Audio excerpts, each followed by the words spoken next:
Anti-Islamic, anti-immigration, anti-abortion. It's the Twitter feed has been banned in Germany. They've been involved in all sorts of scuffles and offences and is widely condemned across all the aisles of British politics. Are you comfortable that you retweeted a video which may or may not be a real video by a group like that? Well, sure, absolutely. I mean, there are two issues. One is, Twitter. Twitter is just as like watching things going by on a river and you're saying, here, look at this. Another one is when you are retweeting these things, oh, look at this. Are you doing investigation into the group? Moreover, Germany, and I don't think you, has a First Amendment, but being anti-abortion or anti-Islamic isn't a crime in this country. No, but and a video is a video. I mean, and sorry, if I could just interrupt, because you're saying it's just like watching things go by and then retweeting them and putting them out there. But also putting them out there often can be seen as condoning what you're looking at, whether you're saying, look at this, because you're then putting it out to more of your followers. And the video that you retweeted yourself... The video that you retweeted yourself, which was supposed to be of a Muslim migrant beating up somebody on crutches, was actually nothing of the sort. It was a Dutch national who was born and bred in the Netherlands. He wasn't a Muslim migrant at all. No, he was the child of a Muslim migrant.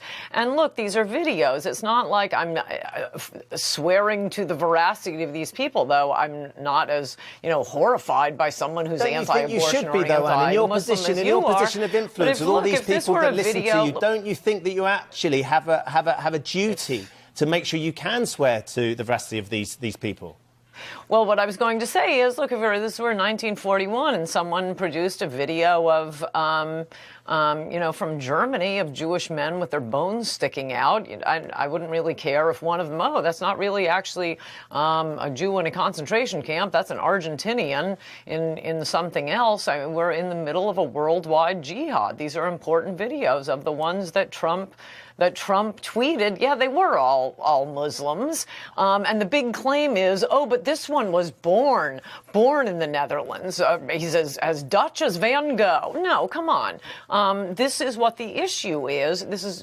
Britain has become with all of Western Europe, a cautionary tale, I think, for the United States. If you're just going to keep dumping these people from very different cultures, some of whom are part of this worldwide jihad, you're going to have big problems, and that's what was being pointed out in the videos. So just to be clear, Anne, you are comfortable with these actions, and as you say, you have a right to, although I think it is quite extraordinary. You compare your retweeting of this video with highlighting, the situation of the Jews during the Second World War, but that's for you to make peace with. Let's talk about Donald Trump, because he is the president of the United States and indeed has directly tweeted our Prime Minister, who wants to distance Britain from these actions, saying she should leave him alone and look to the problems in her country. Now, is it for him,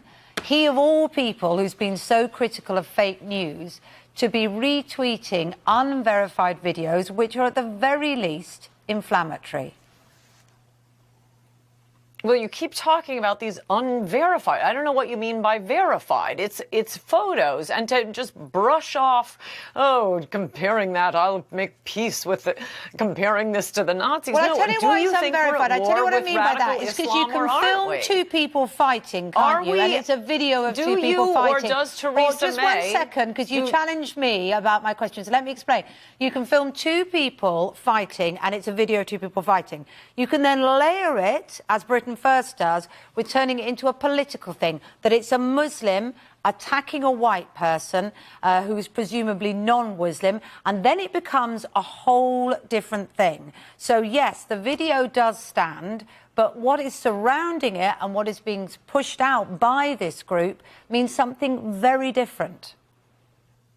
I think we're really losing the plot here if you're not understanding what I'm saying, and very seriously and consistently comparing it to Nazi Germany and the threat of Nazi Germany. And oh boy, Theresa May is no Winston Churchill. I don't know if you guys still like him, but we love him over here, and I think we need to sound the alarm. What these are videos of are people who are maybe not migrants themselves, but the children of migrants. There are a lot spicier videos of tubes blowing up and you know, gang rapes and people being stabbed on the London Bridge and Paris and Brussels and New York and Orlando. I mean, it's just one incident after another. And to say that there's something offensive about showing what the truth is, and a news organization saying it's unverified, well, okay, verified. I mean, you make it sound as if this was all just a put-up job and it was two kids fooling around and creating a fake video. What we can't verify, though, is the truth of those videos. Like you say, the videos can in many ways speak for themselves, but as Kate says, the origin of the videos and what originally started, as opposed to what's being pushed out by this far-right group that originally tweeted them and then other people, changes the context. That aside, though, if we can just talk about President Trump and the fact that he has directly criticised Theresa May, our Prime Minister. Where do you think this leaves our so-called special relationship? Do you think President Trump will still be welcome here in the UK because he's slated in to have a state visit shortly? Do you think he would still sort of be as welcome as perhaps he would have been before this whole incident? Well, I don't think he's ever been welcome. Wasn't there a big petition to keep him out right after he was inaugurated? I mean, personally, I'd prefer that he'd stay in this country. His campaign was to put America first, and we need a lot of work. I'm getting a little tired of these foreign trips. Taking aim at women in the White House this week, first attacking Sarah Huckabee Sanders, her Thanksgiving chocolate and pecan pie, demanding proof that she baked it. It's called Piegate. It was too pretty. They're saying it was stock footage. Then a Vanity Fair article about the First Lady claims she never wanted to be in the White House to begin with. Is the hostility just because they are conservative women? Here to weigh in is Fox News contributor Tommy Lahren. Tommy, thanks for being with us. Of course, and to answer your question is absolutely because they're conservative women. There's no other explanation for it, really. You don't really know what that's like to be attacked. No, not me. Are you kidding, Brian? Everyone loves me. You know that. Well, we do. But, I mean, you seem like you're always underneath some pressure. But in terms of the First Lady in particular, I've heard First Ladies before in the past, like Mrs. Obama when she was a candidate. When Barack Obama was a candidate, say, you know, she wasn't looking forward to going to the White House, but they did it in a nice way. When they went after Melania, they acted like she didn't even want to, you know, be married or like the country.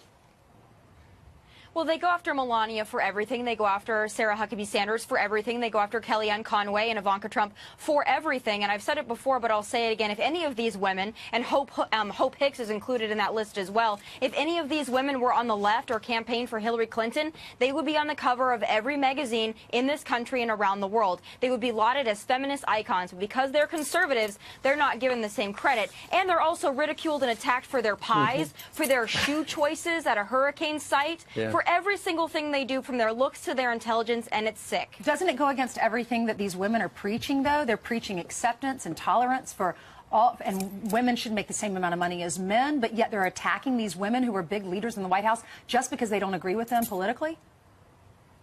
Well, this is the hypocritical left showing its true colors. Once again, they are the party of female empowerment, but it's selective female empowerment. It's female empowerment for those on the left. But if you're on the right, if you're a conservative, if you're even an independent, you don't get the same treatment, and you are not the icon in which they seek, because that is for a special group of women. So if we aren't in that category, I'm sorry, they don't like us. They're going to attack us for every little thing. Again, going after pies, I think that that's really telling. That is something. An icon on the left is Elizabeth Warren, the senator from Massachusetts. Of course, a couple of days ago, the President of the United States mentioned her moniker that he has given her, Pocahontas, when he was having a meeting in the Oval Room with some of the code talkers from World War II. And she said that it was a racial slur, and now she is fundraising off of what the president said, Tommy. So basically what she's doing is using her phony Native American heritage once again to advance her career. So it's actually Elizabeth Warren, not Donald Trump, that is exploiting heritage, that is exploiting Native Americans, and she should be ashamed of herself. But again, the mainstream media will always turn this back on Donald Trump and the name that he's given her. But don't be mistaken. He gave her that name for a reason. He didn't just come up with that out of thin air. She did this to herself. Right, because she apparently, it does appear, made up her family history to advance her career and get a big job at Harvard.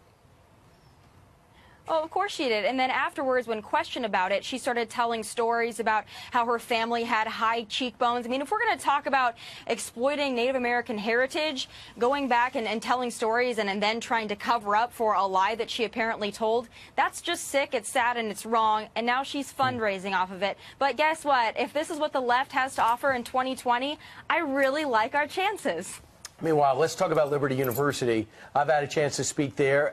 It's a great experience. You're going to be speaking there with people like Ray Rice, former running back for the Ravens, Corey Lewandowski. So why are some people calling for you to be uninvited?